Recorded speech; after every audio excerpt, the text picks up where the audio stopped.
Assalamualaikum warahmatullahi wabarakatuh. Halo semuanya, perkenalkan nama saya Safrina Vivilian dari kelas 10 IIS.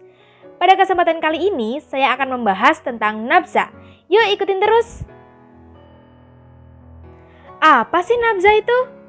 Jadi, nafza merupakan singkatan dari narkotika, psikotropika, dan zat adiktif lainnya. Nafza adalah zat adiktif yang mempengaruhi kondisi kejiwaan atau psikologi seseorang serta dapat menimbulkan ketergantungan. Lalu, apa sih narkotika, psikotropika, dan zat adiktif lainnya? Yuk kita bahas.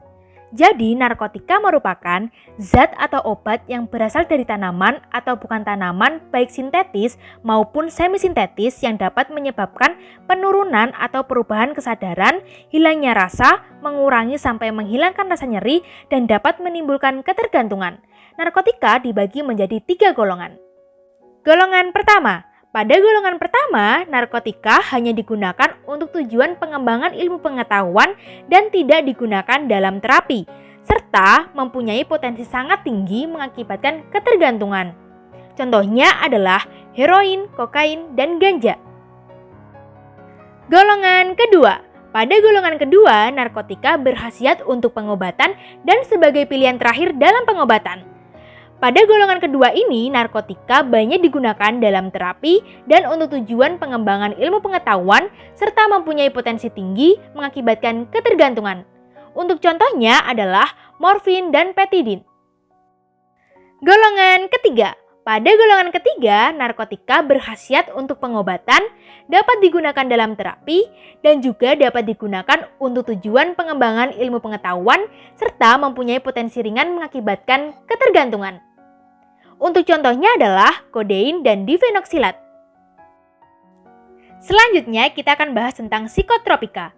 Psikotropika merupakan zat atau obat baik alamiah maupun sintetis bukan narkotika yang berkhasiat psikoaktif melalui pengaruh selektif pada susunan saraf pusat yang menyebabkan perubahan khas pada aktivitas mental dan perilaku. Psikotropika dibagi menjadi 4 golongan. Golongan pertama. Pada golongan pertama, psikotropika hanya dapat digunakan untuk tujuan ilmu pengetahuan dan tidak digunakan dalam terapi, serta mempunyai potensi sangat kuat mengakibatkan sindroma ketergantungan. Untuk contohnya adalah ekstasi dan LSD. Golongan kedua. Pada golongan kedua, psikotropika berkhasiat dalam pengobatan, dapat digunakan dalam terapi, dan juga dapat digunakan untuk tujuan ilmu pengetahuan, serta mempunyai potensi kuat mengakibatkan sindroma ketergantungan. Untuk contohnya adalah amfetamin dan metamfetamin. Golongan ketiga. Pada golongan ketiga, psikotropika berkhasiat dalam pengobatan, banyak digunakan dalam terapi, dan juga digunakan untuk tujuan ilmu pengetahuan, serta mempunyai potensi sedang mengakibatkan sindroma ketergantungan. Untuk contohnya adalah fenobarbital dan juga kodein. Golongan keempat. Pada golongan keempat, psikotropika berkhasiat dalam pengobatan, sangat luas digunakan dalam terapi, dan juga dapat digunakan untuk tujuan ilmu pengetahuan, serta mempunyai potensi ringan mengakibatkan sindroma ketergantungan. Untuk contohnya adalah diazepam dan nitrazepam. Selanjutnya kita akan bahas tentang zat adiktif lainnya. Zat adiktif lainnya merupakan zat aktif yang jika dikonsumsi oleh organisme hidup dapat menyebabkan kerja biologi serta menimbulkan efek ketergantungan atau adiksi yang sulit dihentikan. Zat adiktif lainnya dibagi menjadi 3 jenis. Jenis pertama, yaitu zat adiktif bukan narkotika dan psikotropika. Zat adiktif ini menghasilkan reaksi biologis pada tubuh tapi tidak menghilangkan kesadaran penggunanya. Zat ini mempengaruhi kerja tubuh seperti meningkatnya kewaspadaan dan melemaskan otot. Untuk contohnya yaitu kopi, rokok, dan minuman beralkohol. Untuk minuman beralkohol jika dikonsumsi terlalu banyak akan menyebabkan hilangnya kesadaran. Jenis kedua yaitu zat adiktif narkotika. Zat adiktif narkotika merupakan zat yang peredarannya dilarang dan pelarangannya tercantum pada undang-undang.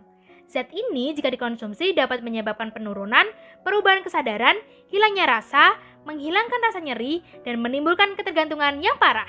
Contohnya yaitu heroin, kokain, dan opium. Jenis ketiga yaitu zat adiktif psikotropika. Zat adiktif psikotropika merupakan zat yang masih termasuk ke dalam zat yang dilarang dalam undang-undang. Efek yang dihasilkan tidak berbeda dengan zat adiktif narkotika. Tetapi zat psikotropika lebih mempengaruhi sistem saraf pusat dan merubah perilaku serta mental penggunanya. Untuk contohnya yaitu ekstasi, LSD, dan sabu-sabu. Terus, apa sih dampak dari nafzah? Yuk kita bahas! Teman-teman, dampak dari penggunaan nafzah itu dibagi menjadi 3 aspek. Yang pertama, aspek fisik, aspek psikologis, dan aspek sosial. Untuk aspek fisik menyebabkan gagal ginjal, penyakit lupa ingatan, kerusakan otak, dan radang paru-paru. Untuk aspek psikologis dapat menyebabkan emosi tidak terkendali, cemas berlebihan, tidak merasa aman, dan hilang ingatan. Untuk aspek sosial dapat menyebabkan hubungan dengan keluarga terganggu, tidak peduli dengan norma dan nilai, dan melakukan tindak kekerasan. Lalu, apa yang menyebabkan penyalahgunaan nafzah? Yuk kita bahas! Penyebab dari penyalahgunaan nafzah dibagi menjadi 2 faktor. Yang pertama, faktor individu, yang kedua, faktor lingkungan. Untuk individu, kebanyakan dimulai pada saat remaja. Sebab pada remaja sedang mengalami perubahan biologi, psikologi, maupun sosial yang pesat. Untuk faktor lingkungan, yaitu komunikasi orang tua dan anak kurang baik, berteman dengan penyalahguna, dan terpengaruh lingkungan sekitar. Terus, gimana sih cara mencegahnya? Yuk langsung aja kita bahas! Yang pertama yaitu pengawasan orang tua terhadap anak. Peran orang tua dalam mencegah penggunaan nafzah sangat penting. Yang kedua yaitu seleksi teman atau memilih-milih teman. Yang ketiga yaitu melakukan kegiatan positif dengan mengisi waktu senggang dengan kegiatan yang bermanfaat. Yang keempat yaitu memahami dampaknya. Itu tadi materi nafzah yang bisa saya sampaikan. Terima kasih telah menonton. Sampai jumpa. Wassalamualaikum warahmatullahi wabarakatuh.